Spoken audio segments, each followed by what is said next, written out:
Hello friends, welcome to only IAS. और आज हम स्टार्ट करेंगे अपना तीसरा लेक्चर इंटरनेशनल रिलेशन सीरीज़ का, जिसमें हम कवर करते हैं इंडिया चाइना के रिलेशंस और जो रिसेंट इश्यूज डोकलाम में हुए थे और 1962 वॉर से लेकर अभी तक के जो 3 महत्वपूर्ण बिंदु हैं जिनकी वजह से भारत और चाइना के संबंधों में फ़र्क आता रहा है। और यह आपके सामने प्रस्तुत है टीम ओनली आईएएस की तरफ से। तो चलिए शुरू करते हैं आज का वीडियो। तो सबसे पहले हम जानते हैं कि इंडिया चाइना के साथ इश्यूज़ क्या हैं। ऑफकोर्स दुनिया के सबसे बड़े 2 देशों में से एक हैं और बहुत बड़ी पॉपुलेशन है इनकी और फास्टेस्ट ग्रोइंग इकोनॉमीज़ हैं, पर फिर भी इनके संबंध आपस में अच्छे क्यों नहीं है और इनके भविष्य में क्या समस्याएं हैं और क्या अभी तक प्रश्न चिन्ह लगे हुए हैं। तो चलिए शुरू करते हैं। सबसे पहले बात आती है, जब इंडिया चाइना रिलेशनशिप की बात करेंगे अब तो जो मैप आप देखेंगे आपको पता है इंडिया के जस्ट ईस्टर्न साइड में चाइना है और दुनिया का एक बड़ा देश है और दोनों ही बड़े देश हैं। तो देखते हैं कॉमन इंटरेस्ट पहले क्या है, जहाँ पर ये लोग साथ हैं, मतलब जहाँ पे कहा जा सकता है कि इंडिया चाइना के संबंध साथ चल रहे हैं। वो है कि एक तो ये दुनिया की सबसे फास्टेस्ट ग्रोइंग इकोनॉमीज़ है, सबसे पॉपुलस कंट्रीज है दुनिया की। इंडिया कुछ सालों में चाइना से आगे निकलने वाला है इसमें, और इंडिया चाइना से ग्रोथ के मामले में आगे ऑलरेडी निकल चुका है। पावर हाउसेस कहा जाता है वर्ल्ड इकोनॉमी की। अभी जब यूएसए की ग्रोथ रेट बहुत कम चल रही है, अराउंड 1% और 2% के आसपास, और ईयू की ग्रोथ भी ज़्यादा नहीं है। जापान तो स्टैग्नेट करके नेगेटिव तक चला गया था। तो यहाँ पर इंडिया और चाइना जैसे ही 2 देश बचे हैं जो कि अभी कह सकते हैं कि वर्ल्ड इकोनॉमी को खींच रहे हैं, उनके पावर हाउसेज हैं। और दोनों ही कंट्रीज़ जो है वो मल्टीपोलर वर्ल्ड ऑर्डर के सपोर्टेड है। मतलब जो 1990s में जब यूएसएसआर का विघटन हुआ, उससे पहले 2 सुपर पावर्स थी, उसके बाद यूनिपोलर वर्ल्ड हो गया, मतलब एक ही सुपर पावर थी, वो थी यूएसए। और अभी एक शुरुआत हो चुकी है मल्टीपोलर वर्ल्ड ऑर्डर की, जहाँ कई सारी शक्तियाँ जो कई मायनों में एक दूसरे से ज़्यादा शक्तिशाली है। मिलिट्री स्ट्रेंथ में अगर यूएसए बहुत आगे है तो चाइना इकोनॉमिक्स में उसको कई जगह उसके मुकाबले पे खड़ा हो गया। वहीं इंडिया और जर्मनी जैसी कंट्रीज़ भी तेज़ी से आगे बढ़ी हैं। वहीं अगर आप मिलिट्री पावर की बात करें तो इजराइल ने भी काफ़ी डेवलपमेंट की है। तो जो पावर है वो मल्टीपोलर वर्ल्ड की उधर बढ़ रहा है, अभी पहुंचा नहीं है पर बढ़ रहा है। तो इसी बारे में ही कहा जाता है कि इंडिया और चाइना दोनों इस चीज़ के पक्षधर हैं कि मल्टीपोलर वर्ल्ड ऑर्डर होना चाहिए। और डेवलपिंग कंट्रीज़ को लेकर अब डेवलप्ड कंट्रीज़ की जगह डेवलपिंग कंट्रीज़ को उनकी जगह ले लेनी चाहिए, ऐसा भी इस पर भी दोनों काफ़ी कॉमन इंटरेस्ट रखते हैं। इसके अलावा देखिए, जो वर्ल्ड ऑर्डर चेंज हो रहा है, जैसे हमने पढ़ा था पहले में कि वर्ल्ड ऑर्डर आखिर होता क्या है, जो सिचुएशन है अथॉरिटी और पावर वर्ल्ड रेलम पे, दुनिया के मंच पर जिस प्रकार बदलाव हो रहा है, उसको लेकर जो बदलाव है उसके हिसाब से वर्ल्ड के इंस्टीट्यूशंस जो हैं वो दिखने चाहिए। देखिए मेरा कहने का मतलब है, लेट्स से 1940s की बात अगर हम करें तो यूएसए और यूएसएसआर दुनिया से बड़ी शक्तियाँ थी, यूके भी एक बहुत बड़ी शक्ति थी। तो उस हिसाब से जो वर्ल्ड बॉडीज़ थी, चाहे वो यूएन हो या यूएसए हो या फिर यूएन हो या वर्ल्ड बैंक हो या आईएमएफ हो, जो भी बना उसमें उनकी भागीदारी उसी हिसाब से थी कि यूएसए सबसे बड़ी शक्ति है, फिर यूएसएसआर, यूके। तो ऐसे वोटिंग शेयर्स थे, चाहे वो वर्ल्ड बैंक हो चाहे कुछ भी हो। पर आज 2017 में अगर हम देखें तो यूएसए दुनिया की नंबर 1 पावर तो है, पर यूएसएसआर क्या है, यूएसएसआर खत्म हो चुका है। यूके की पावर उतनी रही नहीं जितनी थी एक समय में। आज क्या है, यूएसए है, चाइना है, जर्मनी, इंडिया, जापान, ऐसी कंट्रीज़ हैं। तो इनको ज़रूरत है कि जो वर्ल्ड ऑर्डर जैसा चेंज हुआ है, आपकी जो वर्ल्ड बॉडीज़ हैं उनकी भी शेयर्स और उनकी रिस्पॉन्सिबिलिटी उसी प्रकार से बंटनी चाहिए आपस में। तो इस पर भी इंडिया चाइना साथ में है। जैसे हाल में ही आईएमएफ में वोटिंग शेयर्स इंडिया चाइना दोनों के बढ़े, या फिर हालांकि वोटिंग राइट्स जो इंडिया के यूएनओ में है इसके खिलाफ है चाइना, क्योंकि ऑफकोर्स हालांकि उन्होंने डायरेक्टली ऐसा कहा तो नहीं कि वो इंडिया के खिलाफ है यूएन की सिक्योरिटी काउंसिल में, पर ऐसा माना जाता है कि वो इंडिया के खिलाफ है, क्योंकि ऑफकोर्स वीटो पावर नहीं चाहते कि इंडिया के पास आए ड्यू टू स्ट्रेटेजिक और सिक्योरिटी रीजन्स। पर इसके बावजूद कहा जा सकता है जो बेसिक वर्ल्ड बॉडीज़ है वहाँ इनका एक तरह से साथ ही रहा है, एक ही सहमत रहे मुद्दों को लेकर ही। और 21st सेंचुरी को कहा जाता है सेंचुरी ऑफ एशिया, जिसमें इंडिया चाइना सबसे बड़े स्टेक होल्डर्स हैं। अगर इसको होना है तो ये जो सेंचुरी ऑफ एशिया की बात की जाएगी तभी हो पाएगा जब इंडिया और चाइना साथ मिलकर काम करेंगे। अदरवाइज अगर ये आपस में रेवलरी और लड़ाई करते रहे तो शायद कभी एशिया वर्ल्ड पावर में विश्व में सबसे शक्तिशाली स्थान पर नहीं पहुँच पाएगा। It will not be a century of Asia, जैसे पिछला कहा था सेंचुरी ऑफ अमेरिका या फिर सेंचुरी ऑफ यूरोप जिसे कहा था, इससे पिछला सेंचुरीज रही हैं जहाँ उनकी शक्ति चरम पे थी। तो क्या ये एशिया के लिए हो पाएगा या नहीं। इसके अलावा सी पैरेसी, चाहे वो सोमालिया हो या जिबूटी हो, वहाँ पर टेररिज्म को कॉम्बैट करने के लिए या फिर टेररिज्म को कॉम्बैट करने के लिए इंडिया चाइना दोनों साथ साथ है। कोई नहीं चाहेगा कि उसके पीछे कोई आईएसआईएस जैसी बॉडी खड़ी हो जाए। जो इंडिया के लिए खतरनाक है तो वो चाइना के लिए भी खतरनाक है, क्योंकि चाइना के पास भी अपने रीजन्स हैं जहाँ पर काफ़ी परेशानियाँ, जैसे वो जिनजियांग प्रोविंस हो या ईगर की उनकी जो पॉपुलेशन उसको लेकर हो, तो वो भी नहीं चाहते कि टेररिज्म हो और इंडिया भी नहीं चाहता। तो कुछ मुद्दे हैं जहाँ साथ हैं। इसके अलावा चाइना इंडिया का लार्जेस्ट ट्रेडिंग पार्टनर है अभी, और India is 7th largest trading partner of China. तो दोनों में ट्रेड काफ़ी ज़्यादा है। इस वजह से अभी तक जो है कहा जाता है बॉर्डर पर 70 साल से भी गोली फायर नहीं हुई, जो मिस्टर मोदी ने हाल में कहा था। तो ये दिखाता है कि इंटरेस्ट है, तभी अभी तक कुछ ऐसा हुआ नहीं, क्योंकि ट्रेड काफ़ी ज़्यादा बढ़ रहा है। अगर आप किसी भी एरिया में देखें, टेलीकॉम सेक्टर तो चाइनीज़ मोबाइल फ़ोन्स, अगर आप हार्डवेयर में देखें चाइनीज़ आइटम्स काफ़ी ज़्यादा बिकते हैं इंडिया में। तो इंडिया ऑफ कोर्स, इसका नुकसान ये है कि इंडिया के पास एक बड़ा ट्रेड डेफिसिट है चाइना के साथ। $42 बिलियन का ऑलमोस्ट ट्रेड डेफिसिट है चाइना के पास, यानी इतना ज़्यादा इम्बैलेंस इंडियन इकोनॉमी के लिए काफ़ी खतरनाक हो सकता है। पर फिर भी ट्रेड एक पार्ट है, पार्सल है, जिसलिए इंडिया की कहा जा सकता है कि इंटरेस्ट दोनों के लिए, दोनों का विकास हो रहा है, इंपोर्ट एक्सपोर्ट होता है दोनों के बीच में। फिर चाइना का सर्विस सेक्टर की तरफ झुकाव जा रहा है, वो अपनी पॉलिसी चेंज करें। इंडिया मैन्युफैक्चरिंग सेक्टर पर जाना चाहता है, जहाँ पर एक दूसरे को ये मदद कर सकते हैं उनकी इकोनॉमी के बदलाव में, चाहे वो इंडिया का मूव हो मैन्युफैक्चरिंग की तरफ जहाँ चाइना वर्ल्ड पावर है, या फिर जो चाइना का रुख है सब सर्विस सेक्टर की तरफ जहाँ इंडिया काफ़ी मदद भी कर सकता है। इसके अलावा यूएसए अब देखिए ट्रम्प के अंदर काफ़ी ज़्यादा आइसोलेशन में जा रहा है, जहाँ पर इंडिया और चाइना को रिस्पॉन्सिबिलिटी लेनी पड़ेगी कैसे वो कोऑपरेट करे और कैसे मामले में आगे जाए।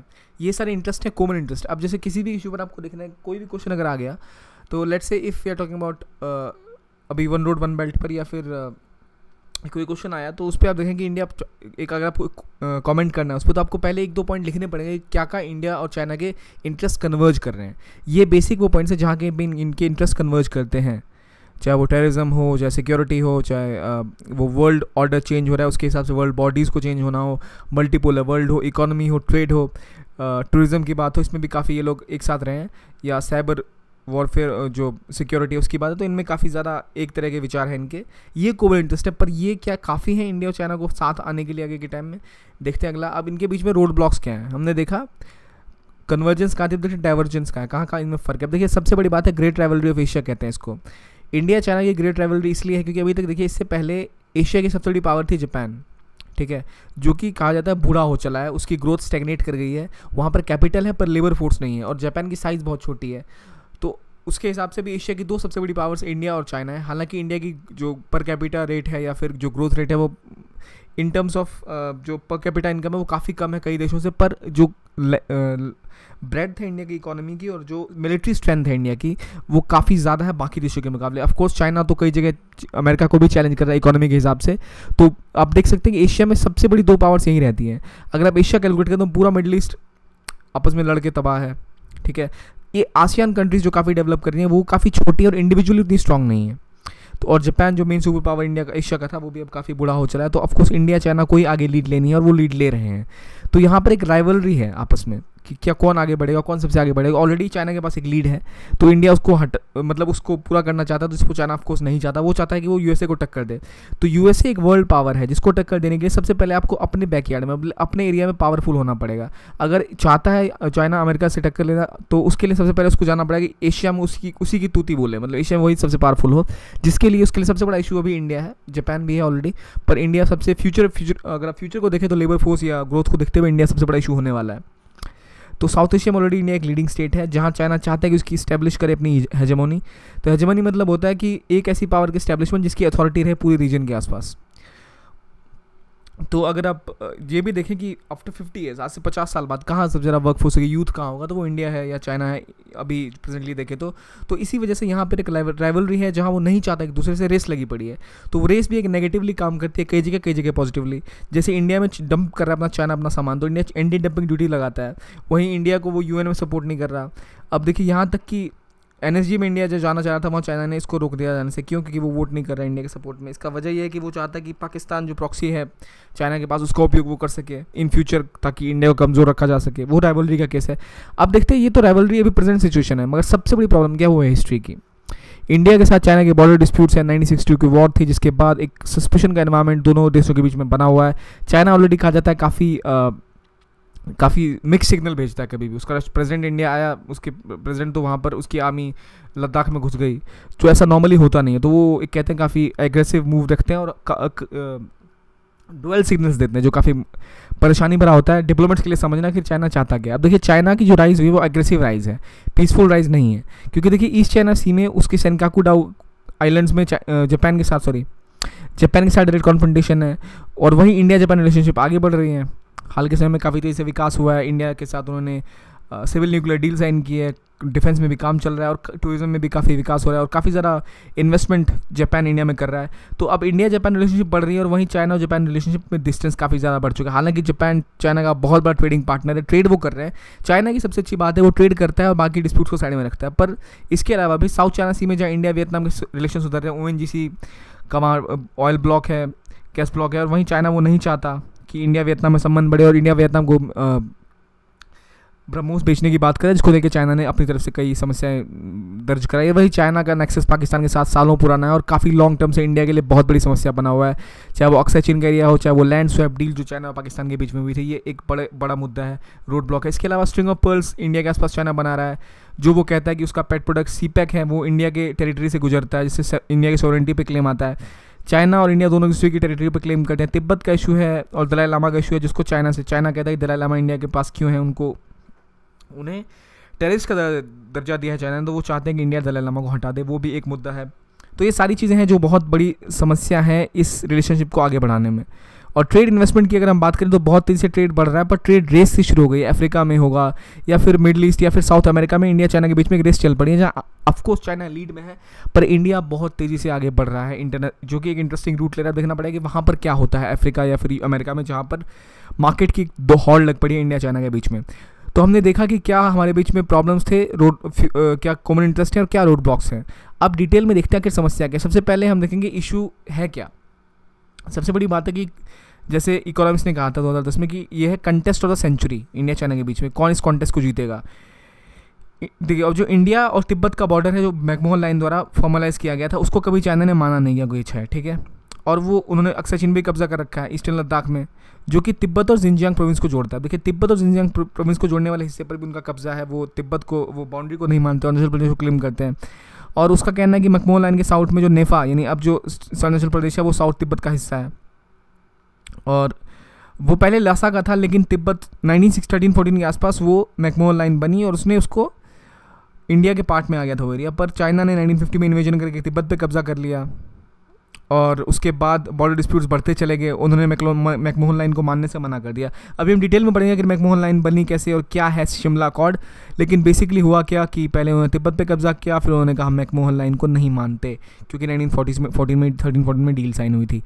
पहले अब देखते हैं, ये हम बाद में फिर रिविजिट करेंगे। सबसे पहले हम देखते हैं रिसेंट इशू जो डोकलाम इशू है। देखिए, डोकलाम यहाँ है, डोकलाम प्लेट्यू, ये ट्राई जंक्शन कहते हैं इसको। सबसे पूछते हैं ट्राई जंक्शन क्या होता है। ट्राई जंक्शन वो है जहाँ 3 देशों की एरियाज़ मिल रहे हैं। लेकिन ये जो डोकलाम प्लेट्यू है, ये इंडिया नहीं कहता कि इंडिया के एरिया में, ये भूटान में, ठीक है।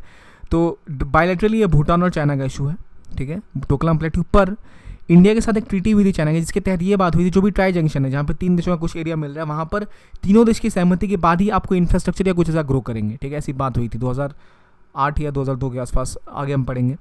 तो उसका उल्लंघन है यहाँ पर उनका रोड बनाना, ठीक है। तो इसलिए इंडिया ने इस पर उंगली उठाई और इंडिया ने अपने फौजी भेज दिया भूटान के थ्रू उस डोकलाम प्लेट्यू पे काम रोकने के लिए।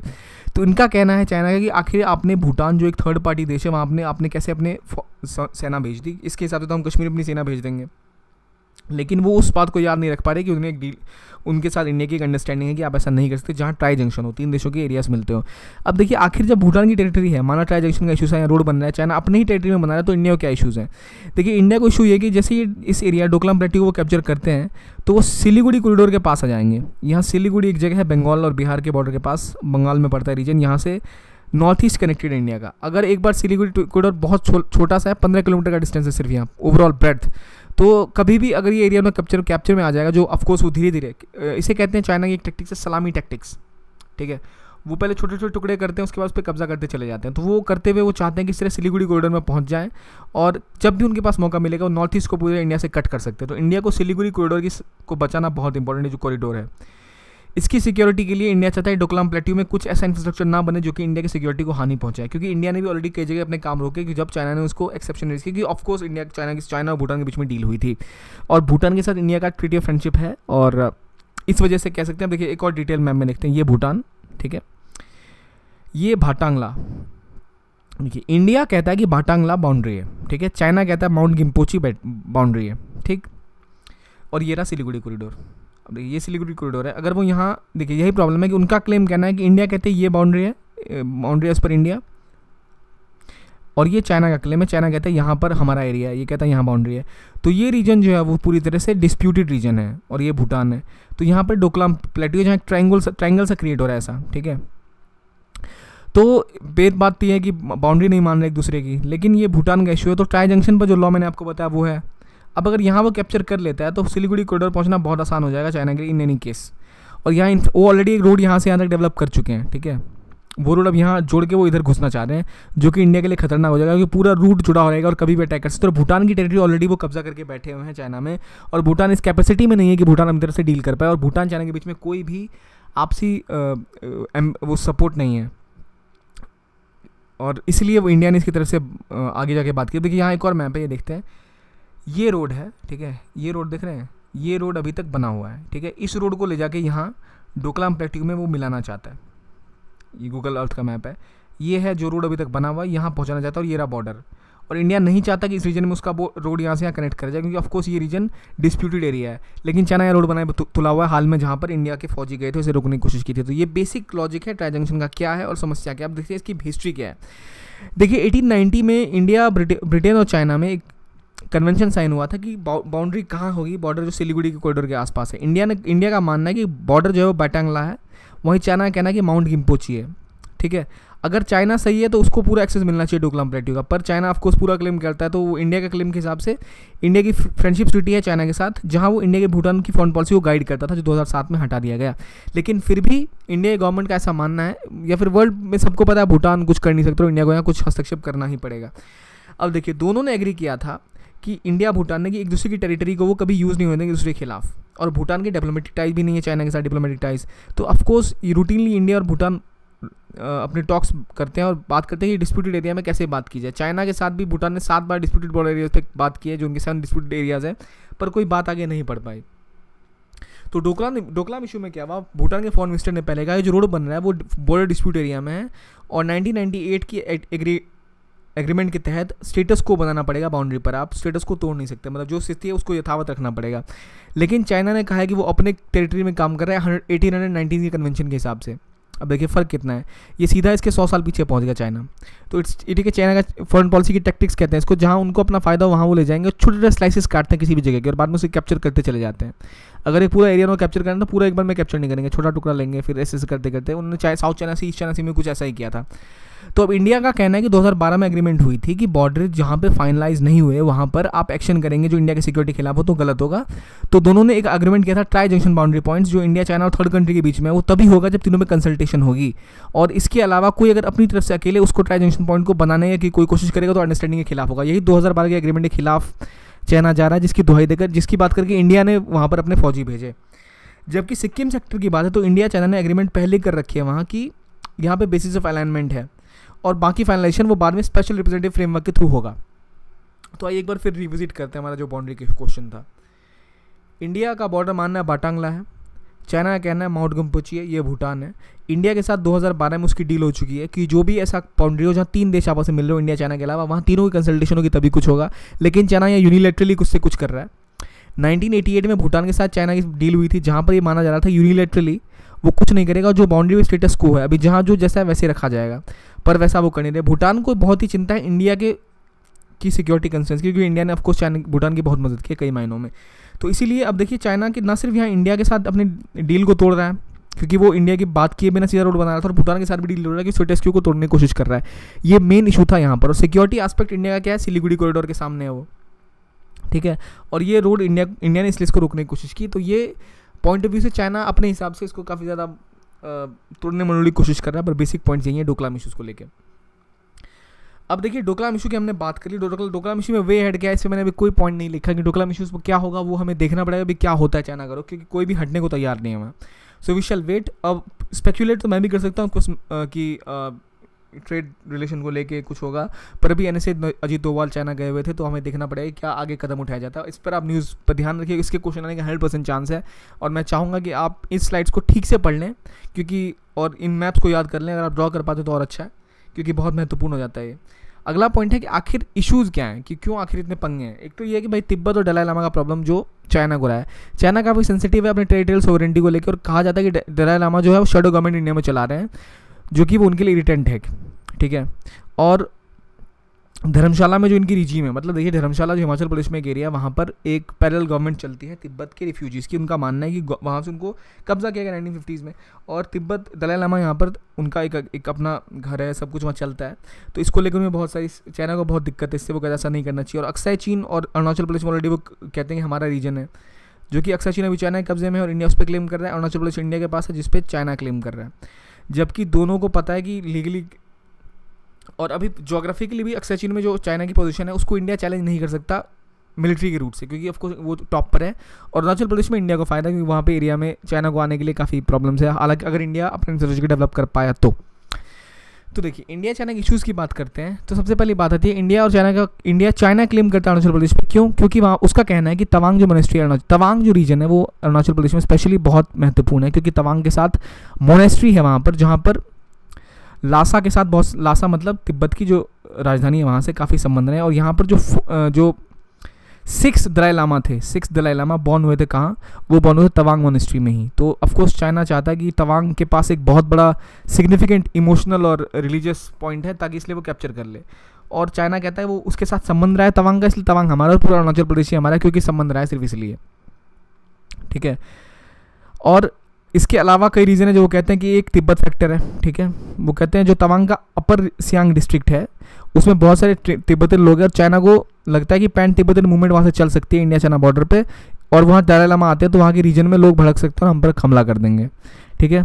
और धर्मशाला में वो गवर्नमेंट चला रहे हैं। ये देखिए चाइना का पॉइंट ऑफ व्यू है, समझे। मैं इसलिए बता रहा हूँ आपको क्योंकि आप चाइना का पॉइंट ऑफ व्यू आपको पता होना चाहिए अगर उसको काउंटर कैसे करेंगे। दूसरा पॉइंट है कि उनका कहना है तवांग में एक स्ट्रेटेजिक इंपॉर्टेंस है चाइनीज कॉन्टेक्स्ट से।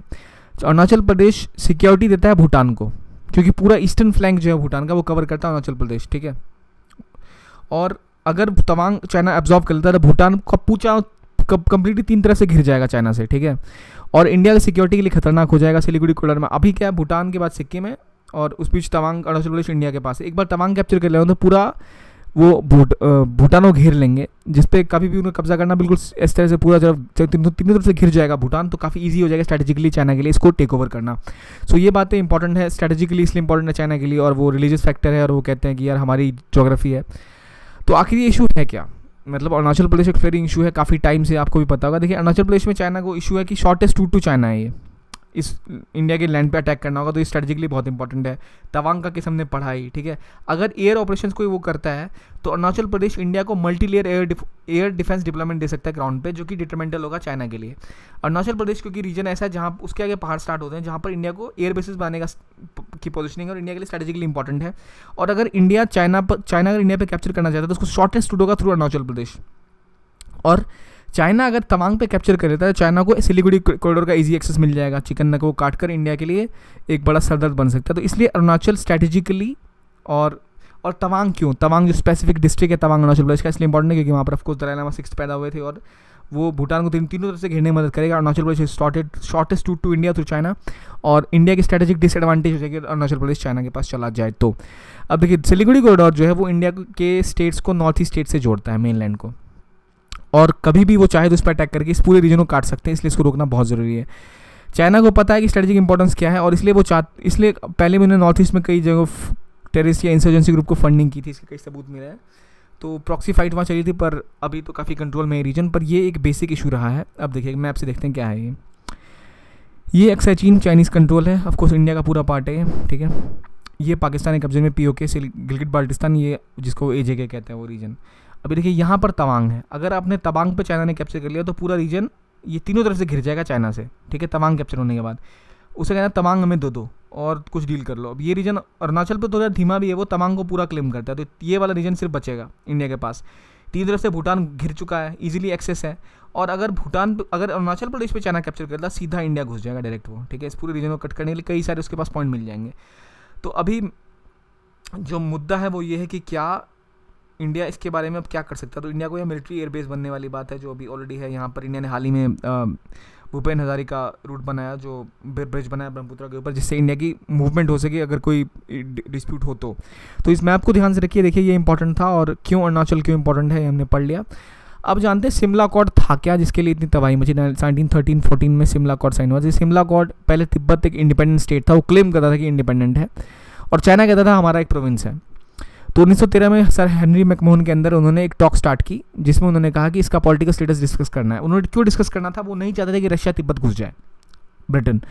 तो इन्होंने 1914 में एक मीटिंग बुलाई जहाँ पे तिब्बत की टेरिटरी डिसाइड करेंगे। तो इसमें कौन कौन आया, इसमें मैकमोहन जो थे, हेनरी मैकमोहन ने शुरू किया कि चाइना को इनर तिब्बत दे दिया, आउटर तिब्बत को ऑटोनोमस रखा, मतलब आज़ाद, मगर चाइनीज सोजनिटी के अंदर, मतलब वो जो वही फॉरेन पॉलिसी वगैरह डील करेगा। इनर तिब्बत दे दिया चाइना को, आउटर तिब्बत दिया गया ऑटोनमस। और यहाँ पर जोन्स बनाए गए ब्लू और रेड पे। रेड लाइन दिखाता था कि जो जोग्राफिकल पॉलिटिकल यूनिट है वो, और जो रेड लाइन इंडिया और बर्मा को टच करता था, ठीक है, जो कि चार्ल्स बेल के साथ एक और पहले मीटिंग हुई गुलौचन छात्रा के साथ, जहां उन्होंने लासा के अप्रूवल से जो इंडिया के साथ बॉर्डर डिस्प्यूट क्लियर कर लिए थे, ठीक है, इंडिया और तिब्बत के बीच में हुआ था पहले बॉर्डर डिस्प्यूट क्लियरिफाई, जो कि रेड लाइन से शो किया गया है, ठीक है। और ब्लू लाइन वो जोन है जो कि आउटर इनर तिब्बत के बीच में आता है। मैप देख लीजिए, मैं आपको दिखा देता हूँ, सॉरी, हाँ देखिए ये वाला जो आप देख रहे हैं मैकार्टी मैकडोनल्ड लाइन है 1899 के साथ, ये चाइना को 1959 तक मंजूर थी ये वाला, ठीक है, ये वो लाइन है। पर अब अचानक 1959 में मूल बदले, हम नहीं मानते इसको, ठीक है। और ये है 1962 में जो वॉर के बाद जो सिचुएशन थी, ये ब्लू लाइन ये दिखाती है, ठीक है, जहाँ पर अभी आप देख रहे हैं पासेज। और जो रेड लाइन है ये कनेक्ट करती है उसको, ये देखिए रेड लाइन यहाँ वाली, मेरे सॉरी इस पेन का कलर भी रेड लाइन इसलिए मैं साइन नहीं कर रहा। ये जो रेड लाइन है जो जोड़ती है चाइनीज़ इस्टेब्लिशमेंट को 1959 में जोड़ती थी इस रीजन को पूरा तिब्बत से। तो पहले वो जो ये जो तिब्बत का रीजन आप येलो लाइन वाला देख रहे हैं, इसके टाइप उन्होंने कहा था कि ये पूरा इंटरनली ऑटोनमस रहेगा, लेकिन अब वो पहले मानते थे ग्रीन लाइन को, 1959 ने बोला हम नहीं मानते, ब्लू लाइन को मानेंगे, हमला करके कैप्चर कर लिया उन्होंने। तो हमने बेसिकली बात की कि शिमला अकॉर्ड में थ्रू कि इन्होंने एक ड्राफ्ट कन्वेंशन बनाया जहाँ की बॉर्डर की डिस्प्यूट की बात की, आउटर इनर तिब्बत की, जहाँ उन्होंने कहा आउटर तिब्बत जो है वो ऑटोनमस रहेगा, इनर तिब्बत उन्होंने चाइना को दे दिया। आउटर तिब्बत सुजरेनिटी थी, मतलब वो फॉरेन पॉलिसी और डिसीजन उनके थ्रू लेता, लेकिन चाइना ने ऐसा मानने से इनकार कर दिया, ठीक है, और चाइना ने अपना आदमी भी नहीं भेजा हुआ। अब तो हुआ ये कि शिमला कन्वेंशन में इन्होंने जो बुलाया था तो इक्वल पार पे बुलाया था, लेकिन उन्होंने आने से मना कर दिया। तो ये 8 महीने डिस्कशन चली और इस एग्रीमेंट ये आया कि चाइना का रिप्रेजेंटेटिव आया था पर उन्होंने मानने से मना कर दिया इसको। पर हुआ ये कि उन्होंने फिर भी रेटिफाई कर दिया इसको और तिब्बत को एक सोवरेन पावर घोषित कर दिया, ठीक है, जो कि सुजरेनिटी थी उसके अंदर में। अब देखिए ब्रिटिश और तिब्बतन गवर्नमेंट के बीच में जो अकॉर्ड साइन हुआ था 1914 में, उसने बॉर्डर और इंडिया का तिब्बत का बांटा था। ऑफकोर्स जब चाइना के साथ लगी नहीं था बॉर्डर तो इंडिया बांटता कैसे, ठीक है, तिब्बत के साथ था और तिब्बत तब ऑटोनमस रीजन था, अपना आज़ादी और एक सोवरेन पावर था। तो मैकमोहन लाइन डिसाइड हुई इंडिया तिब्बत के बीच में, जिसमें इन्होंने बॉर्डर सेटल किया, जिसके तहत चाइना को सुजरेनिटी दी गई थी ताकि रशियन तिब्बत में ना घुस पाए, सिर्फ इसीलिए उसकी सिक्योरिटी के लिए। और वो चाहते थे कि स्टेट ऑफ वॉर जो एग्जिस्ट कर रहा है चाइना तिब्बत में वो बंद हो जाए। मैकमोहन का ये मेन एम कहा जाता है, ऐसा ब्रिटिश कहते हैं, बाकी ब्रिटिश सब कुछ अपनी इच्छा के हिसाब से करते थे जो है उनको फ़ायदा हो। तो तिब्बतन समझ रहे थे कि उनको तिब्बत को एक इंडिपेंडेंट कंट्री की एक्नॉलेजमेंट मिल जाएगी, जो उनको मिल गया। लेकिन चाइना ने मानने से मना कर दिया कि ऐसा कोई बॉर्डर वो है, और इसलिए उनके पास जो सुजरेनिटी थी वो भी नहीं मिली, ठीक है। लेकिन चाइना ने डिवीजन को एक्सेप्ट नहीं किया, पर उनको कोई दिक्कत नहीं थी इंडो तिब्बतन बाउंड्रीज। उन्होंने ये नहीं कहा कि हमें बाउंड्री मौजूद नहीं, उन्होंने कहा हमें ये डील मंजूर नहीं है। लेकिन चाइनीज़ आए खुद ब खुद तिब्बतन के साथ बैठे और तिब्बत को उन्होंने माना था उस पॉइंट पर एक देश, आप कह सकते हैं, यहाँ एक आर्ग्यूमेंट आप दे सकते हैं कि वो आए थे, ये दिखाता है कि वो मानते थे।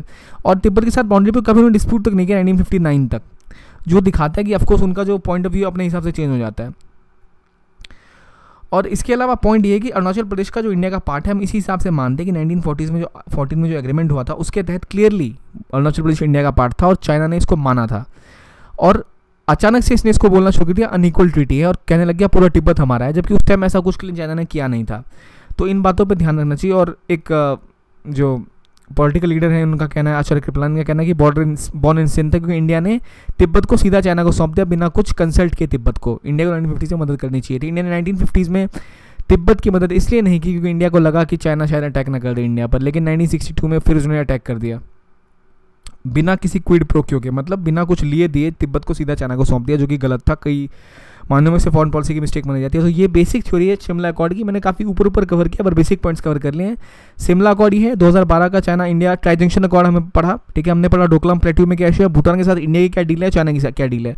अब इंडिया तिब्बत की डील हम पढ़ चुके हैं, इंडिया भूटान के एग्रीमेंट पढ़ चुके हैं, हम डोकलाम इशू पढ़ चुके हैं और हम पढ़ चुके हैं कि शिमला अकॉर्ड बेसिकली था क्या, और हमने बेसिक मैप था। और अब देखिए कि हाल में क्या हुआ, पिछले 2 साल पहले जब 2014 में जब या 15 में आए थे शी जिनपिंग, जब इंडिया आए थे तो उनकी आर्मी ने लद्दाख में अपने पेट्रोल पोस्ट लगा लिए थे। अब देखिए ये है मैकडोनल्ड मैकार्टनी लाइन, ठीक है, ये वाली, ठीक है, यहाँ वेस्टर्न हाईवे चाइना तिब्बत का गुजरता है, ठीक, यहाँ जॉनसन लाइन है, यहाँ चाइना का लाइन ऑफ परसेप्शन है, ठीक है, ये रहा काराकोरम पास, ये बेसिक लाइन थी, ठीक है। पहले क्या होता था इस मैप से देखते हैं, ITBP की पोस्ट यहाँ थी, ठीक है। यहाँ पर हमारा रीजन था जहाँ पर इस लाइन तक इंडिया पेट्रोल करता था। चाइना कहता था यहाँ तक क्लेम, इंडिया कहता था यहाँ तक क्लेम है, ठीक है। चाइना यहाँ तक पेट्रोल करते थे, यहाँ से पेट्रोलिंग करके वापस आ जाते थे। चाइनीज़ पेट्रोल यहाँ से वापस आते थे, पर उस बार उन्होंने यहाँ तक कवर करना स्टार्ट कर दिया, ठीक है। एरिया वो इस एरिया पे क्लेम करने लगे, हमारा एरिया, जहाँ झंझाने दिखाने लगे थे कि चाइना के एरिया से निकल जाओ इस रीजन में, ठीक है। अब यहाँ इंडियन आर्मी की पोस्ट थी, यहाँ भी पोस्ट है, यहाँ भी पोस्ट है, यहाँ ITBP की पोस्ट है। अब फिर क्या हुआ, इन्होंने चाइना का ट्रूप यहाँ आए, 4 टेंट इन्होंने यहाँ गाड़ दिए, ठीक है, इस रीजन में जहाँ पर इंडिया के ट्रूप्स आते जाते थे। और 1993 की पीस पैक्ट के विरुद्ध इन्होंने आके यहाँ पे ट्रूप्स डाल दिए, और जहाँ फिर इंडिया ने अपने ट्रूप्स यहाँ पर आके अपने टेंट लगा दिए और आमने सामने बैठ गए, ठीक है। और ये एक मुद्दा बहुत, क्योंकि 110 किलोमीटर का रीजन था जहाँ पर ऑफकोर्स हर बार आते जाते थे, पेट्रोलिंग होती थी, पर कभी कोई क्लेम नहीं करता था। तो क्योंकि वो LAC मतलब एक तरह से पीस पैक्ट 1993 में साइन हुआ उसके बाद, तो वही मुद्दा ये वहाँ भी उठा था। ये क्या था, ये दिखाने का तरीका था कि भाई हमारा एरिया तुम भूल मत जाओ, हम कब्जा कर लेंगे। इसे चाइना की टैक्टिक्स कहते हैं, चाइनीज़ सलामी टैक्टिक्स। और इंडिया ने यहाँ भी आई टू आई उनसे कन्फ्रंट किया। और अभी हाल में जो डोकलाम में हुआ एक और एग्जाम्पल यहाँ दिखाता है, वो चुपचाप अपना इंफ्रास्ट्रक्चर बढ़ा के कब्जा करना चाहता है। जैसे जैसे एरिया, अगर यहाँ इंडिया थोड़ा रुख हल्का करता तो इस पूरे एरिया को आराम से कैप्चर कर लेते। पहले 4 टेंट, फिर 10 टेंट, पर इंडिया ने अपने टेंट गाड़ दिए तो उनको पीछे हटना पड़ा बाद में। अब देखिए, ये रीजन अक्सर चीन का लगभग 38,000 किलोमीटर्स का है और 1500 स्क्वायर किलोमीटर इंडिया के पास है। जॉनसन लाइन 1865 में बनी थी, जो ओरिजिनल बाउंड्री थी जो इंडिया क्लेम करता है। मैककार्टी मैकडॉनल्ड लाइन 1899 में ड्रॉ हुई थी, जिसको चाइना क्लेम करता है कि बाउंड्री थी, ठीक है। इसमें एक डिस्प्यूट है उसको लेकर। अब देखिए, इसके बारे में बात ये थी कि 1962 में जब अटैक हुआ था उसके बाद बेसिकली उन्होंने कैप्चर किया था अक्सर चीन का पूरा एरिया, और नीचे ईस्टर्न बाउंड्री में हमारा अरुणाचल प्रदेश वगैरह पूरा एरिया कैप्चर कर लिया, पर वहाँ से वापस हट गए थे वो। अब पहले हम जानते हैं 1962 वॉर हुई क्यों। देखिए, 1962 वॉर असल में इसलिए हुई कि इंडिया और चाइना के बीच में बाउंड्री डिफरेंसेस थे, और मेनली जो दलाई लामा थे उनको इंडिया में शरण मिली, ठीक है। और इंडिया की जो सिक्योरिटी जो फॉरवर्ड मार्च था बॉर्डर पर उतना स्ट्रॉन्ग नहीं था, और वेस्टर्न सेक्टर में उन्होंने चुपशुल को टारगेट किया, चिपचाप वैली अक्सर चीन में टारगेट की, ईस्टर्न सेक्टर में नामचू रिवर और पूरा तवांग तक उन्होंने कैप्चर कर लिया था। तो 6 मेन रीजन थे चाइनीज अटैक के। एक तो मकमोहन लाइन में डिफरेंस, फिर पॉलिटिकल डिफरेंस था माओ जेडंग में और जवाहरलाल नेहरू में, चाइनीज कंस्ट्रक्शन ऑफ रोड अक्सर चीन एरिया में जहाँ इंडिया ने कहा था कि भाई तुम नहीं कर सकते ऐसा अक्सर चीन एरिया में, इसलिए इंडिया ने अपने पेट्रोल भेजने स्टार्ट किए थे। माओ ने डोमेस्टिक क्राइसिस चल रही थी चाइना में, उसको डाइवर्ट करने के लिए वॉर करनी चाहिए। चाइना के साथ रिसेंटमेंट था इंडिया का दलाई लामा के रिफ्यूजी को लेकर, और ग्लोबल सिचुएशन ऐसी थी जो कि इंडिया के फेवर में नहीं थी, ठीक है, जो चाइना के फेवर में नहीं थी। तो इन सब की वजह से ये मेन कहा जाता है 62 होने के मेन कारण थे ये, ठीक है। तो हमने बेसिकली सारे डिस्कस कर लिए। अब ग्लोबल सिचुएशन इसलिए फेवर में नहीं थी क्योंकि तब USA काफ़ी स्ट्रॉन्ग था और कई जगह इशूज़ चल रहे थे। माओ जेडंग की कई पॉलिसी उनको बैकफायर कर चुकी थी, तो डोमेस्टिकली भी उसको हटाने के लिए वॉर डिक्लेयर कर दी इंडिया के ऊपर। इंडिया तैयार नहीं था, उन्हें पता था, इसलिए काफ़ी ईजिली काफ़ी एरिया कैप्चर उन्होंने कर लिया। और हमें पता है 1962 में क्या हुआ, हमारी आर्मी वहाँ पे बुरी तरह हारी, कई जगह में, कई एरियाज में अच्छी फाइट दी, पर फिर भी overall we lost the war, और कई सारा एरिया चाइना कैप्चर कर लिया जो आज तक वापस नहीं किया। अब देखिए 1962 की वॉर की इंप्लीकेशंस क्या है, फ़र्क क्या पड़ा। इंडिया का फॉरेन पॉलिसी नैरेटिव चेंज हुआ, मतलब हम काफ़ी डिफेंसिव थे। उसके बाद हमने आर्म फोर्सेस पे एक्सपेंडिचर बढ़ाया, डिफेंस एक्सपेंडिचर प्रायोरिटी बन चुकी है। दोनों कंट्रीज का सस्पिशियस हो गया। इंडिया के लिए बड़ा एम्बेरसमेंट था ये वॉर, क्योंकि उसका टेरिटरी चाइना ने कब्जा कर लिया, और अभी तक वो चाइना का इशू है। और इंडिया ने भी तब दलाई लामा को पूरी तरह से कहा कि भाई अब तो यहीं रहेंगे, जिसको जो करना है कर लो। With respect to India, China अभी तक तिब्बत को लेकर क्लेम करता है, अरुणाचल प्रदेश को क्लेम करता है, और जो सिक्योरिटी पैराडाइम है वो चेंज हो गया। ईस्टर्न वेस्टर्न दोनों कमांड भारत के लिए इतनी इंपॉर्टेंट हो गई, दोनों में इन्वेस्ट करना पड़ा।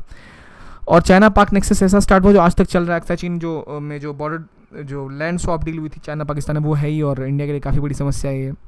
हालांकि राजीव गांधी के विजिट के बाद काफ़ी डिफरेंस आए थे चेंजेस में, जो बायलैटरल रिलेशंस हुई थी। हालांकि जनता गवर्नमेंट के आने के बाद ही स्टार्ट हो गया था कुछ चेंज, लेकिन आफ्टर राजीव गांधी विजिट काफ़ी बदलाव आए इंडिया चाइना रिलेशनशिप में। और हाल में भी जो ट्रेड है वो काफ़ी तेज़ी से आगे बढ़ा, और इसकी वजह से काफ़ी नॉर्मलाइज हुए relations. Apart from boundary disputes, बाकी डिस्प्यूट्स ऐसे नहीं हुए जो पाकिस्तान के साथ है। People to people contact, trade relations काफ़ी अच्छे हैं, स्पोर्ट्स वगैरह हर कुछ होता है, टूरिज्म भी चल रहा है। तो 2003 में जब अटल बिहारी वाजपेयी ने विजिट किया, चाइना ने सिक्किम को पार्ट ऑफ इंडिया मान लिया था। कि 1971 में जो सिक्किम की विलय इंडिया के साथ इसके खिलाफ था पहले चाइना, पर बाद में उन्होंने मान लिया, और नाथुला पास 2006 में खोल दिया गया, जिसको हाल में उन्होंने फिर बंद कर लिया। तो ये बेसिक इम्प्लीकेशन 1962 वॉर के, जिसकी वजह से काफ़ी चीज़ें बदली। अब देखिए, ट्रेड जो एक वो मूव कर रहा था, पर इंडिया के लिए ट्रेड क्यों इशू है। देखिए, ट्रेड जो है वो काफ़ी स्टेबलाइजिंग फैक्टर रहा इंडिया चाइना रिलेशन में, क्योंकि इसकी वजह से काफ़ी संबंध सही रहे हैं। लेकिन हाल के समय में कि इसकी वजह से काफ़ी इम्बैलेंस आया इंडिया के पॉइंट ऑफ व्यू से, और चाइना के फेवर में चला गया। देखिए $1 का एक्सपोर्ट अगर इंडिया चाइना को करता है तो इंडिया $3 इम्पोर्ट करता है। मतलब इसकी वजह से इंडिया को $40 बिलियन का डिफिसिट आ गया था 2012 में, और आज की डेट में 42 या $46 बिलियन का डिफिसिट है आज की डेट में 2017 में। और चाइना का 25% का इंडिया का जो ओवरऑल ट्रेड डिफिसिट दुनिया भर के साथ, उसमें 25% सिर्फ चाइना के साथ है, जिसमें आप ऑयल भी निकाल सकते हैं उसके बाद। तो ये दिखाता है कितना ज़्यादा ट्रेड डिफिसिट इंडिया का चल रहा है और इतना इम्बैलेंस है जिसको गवर्नमेंट के लिए फिजिकल डिफिसिट से भी बड़ा है। ट्रेड डिफिसिट का मतलब ये है कि चाइना का आइटम इंडिया में ज़्यादा आ रहा है, इंडिया में इंपोर्ट्स बहुत ज़्यादा, एक्सपोर्ट्स कम है। इतना बड़ा ट्रेड डिफिसिट ये दिखाता है कि वो डंपिंग कर रहा है अपने आइटम्स की। कई देशों ने चाइना के साथ ऐसी पॉलिसीज़ बनाई है जहाँ पर वो गलत चीज़ों को डंप ना कर सके, ताकि उनके अपने मार्केट को ख़राब ना करे। देखिए इंडिया के टॉय मार्केट को पूरी तरह बर्बाद करने का श्रेय जाता है चाइना को, क्योंकि वो काफ़ी सस्ते टॉयज़ उन्होंने मारे और इंडिया की इंडस्ट्री को डेवलप नहीं होने दिया। तो इसी बात को लेकर कहा जाता है कि इंडिया में जो मशीनरी या मैन्युफैक्चर प्रोडक्ट चाइना से आते हैं और इंडिया एक्सपोर्ट करता है रॉ मटेरियल। जब आप कोई रॉ मटेरियल अपने देश से दूसरे देश में भेजते हैं, ठीक है, और फिर वहाँ से इंपोर्टेड गुड्स लाते हैं, तो आप वो सब सामान सस्ते में भेजते हैं, ठीक है, जिसका यूज़ अपने देश में कर सकते थे, और वहाँ से इंपोर्टेड मशीनरी आती है। एक तरह से आपके लिए नुकसान का कारण है, कंज्यूमर गुड्स आ रहे हैं, मेन गुड्स आपके जा रहे हैं। तो ये काफ़ी गलत है, अनसस्टेनेबल है। तो इंडिया चाहता है कि इसको बदले ट्रेड के सिस्टम को, तभी इंडिया को फ़ायदा, अदरवाइज ट्रेड में काफ़ी ज़्यादा चाइना को फ़ायदा है, और इसके लिए काफ़ी बातें चल रही हैं। इस वजह से अब ट्रेड को लेके भी काफ़ी पंगे स्टार्ट हुए। एक टाइम में India I think 6th largest trading partner था, फिर बाद में वो ट्रेड फिर कम हो गया, इंडिया टॉप 10 से बाहर आ चुका था 2 साल पहले, पर फिर अभी शायद 7th लार्जेस्ट ट्रेडिंग पार्टनर बना है इंडिया चाइना का। लेकिन चाइना इंडिया का सबसे बड़ा ट्रेडिंग पार्टनर, वो दिखाता है कि ट्रेड डिफिसिट काफ़ी ज़्यादा है और फ़ायदा यहाँ चाइना को है। इसलिए अभी तक चाइना ने काफ़ी हद तक अपने आप को शांत रखा। अदरवाइज़ चाइना के पास जो पावर थी काफ़ी समय तक कन्वेंशनली इंडिया ज़रा पावरफुल रहते, पर ऐसा फ्लेयर अप कभी हुआ नहीं जैसा पाकिस्तान से हम देखते आ रहे हैं। अब देखिए कुछ चीज़ें हैं जिसमें सबसे बड़ी समस्या है सीपैक, जिनमें एक बड़ा मुद्दा है। देखिए सीपैक ये इंडिया का रीजन है, जो आप देख रहे हैं ये इंडिया है। इंडिया का जो पीओके रीजन यहाँ पर आया हुआ है, ये ऊपर काशगार से लेके आ रहे हैं अपना रूट, ये गिलगित बाल्टिस्तान में घुसाते हुए यहाँ पाकिस्तान लेके चले गए। यहाँ आप छाबार या ग्वादर पोर्ट यहाँ तक आ गया, ठीक है, ये ग्वादर पोर्ट है। इसके साइड में ईरान है, जहाँ पर यहाँ छाबार है। अब देखिए सीपैक आखिर है क्या? China Pakistan economic corridor CPEC, इसमें लगभग 25 बिलियन डॉलर की इन्होंने इन्वेस्टमेंट किया है। चाइना कह रहा है यहाँ से हम ट्रेड करेंगे और इस पूरे रीजन को डेवलप करेंगे। हम यहाँ से एक रूट जाएगा जहाँ काफ़ी ज़्यादा इंडस्ट्रियल कॉरिडोर बनेगा, पूरा पाकिस्तान डेवलप होगा, ऐसी ऐसी बातें। पर इंडिया को मेन मुद्दा समस्या है कि भाई तुम इसको पीओके से लेके कैसे चलेगे, जो कि हमारा टेरिटरी है, इसमें से आपने पास कैसे करा दिया। एक तो इंडिया की सिक्योरिटी का इशू है, ऊपर काराकोरम पास है, इधर सियाचिन के साथ प्रॉब्लम चली रही इंडिया की, उधर चाइना ने अपना अलग अक्सचिन का एरिया कैप्चर कर रखा है। तो इंडिया ने इस पर काफ़ी ज़्यादा अपना विरोध दर्ज कराया और इसमें इंडिया ने वन रोड वन बेल्ट का जो उसका इनिशिएटिव है उसको जोड़ने उसमें जाने से मना कर दिया है। ये OROB के तहत ही सीपैक उसका एक पार्ट है। ये इसका एक इंपॉर्टेंट चाइना का तरीका है ताकि वो अपने ट्रेड और अपने एरियाज़ को बढ़ा सके। और इस रीजन को, जो चाइना का इधर वाला रीजन है, काफ़ी अंडर डेवलप्ड है, ठीक है। शंघाई से लेके सारे जो बड़े बड़े इंडस्ट्रियल कॉरिडोर हैं वो इस साइड पड़ते हैं, यानी ईस्टर्न पॉइंट पर। वेस्टर्न चाइना ज़्यादा डेवलप नहीं है, तो वहाँ से कॉरिडोर पास करें उनको डेवलप करेगा। तो ये एक तरह से जो डील भी है सीपैक की वो ऐसी है कि सारा का सारा लैंड और जो एरिया काफ़ी सस्ते में चाइना पाकिस्तान से एक तरह से हथिया ही रहा है वो लीगली।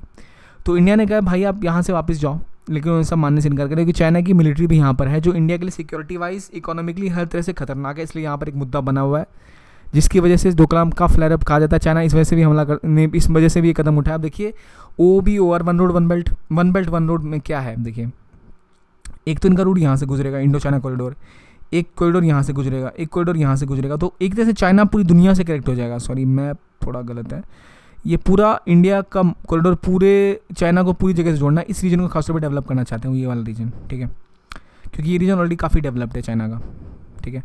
तो यहाँ से एक 3 कॉरिडोर गुजरेंगे। इस कॉरिडोर से इंडिया को बड़ी समस्या है कि तुम पीओके से कैसे निकाल रहे हो इसको। और यहाँ पर वो जो इनके जो सी रूट है, यहाँ पर इंडिया के तरह स्ट्रिंग ऑफ पर्ल्स बन चुका है हर जगह सर्विलेंस के लिए, चाहे वो कोको आइलैंड्स हो या फिर ईरान पाकिस्तान हो या फिर श्रीलंका हम्बनटोटा पोर्ट। अब तो हालांकि इस पर काफ़ी समन्वय हो चुका है, सिक्योरिटी कंसर्न इंडिया के चाइना ने श्रीलंका ने इस पर हटा दिए हैं।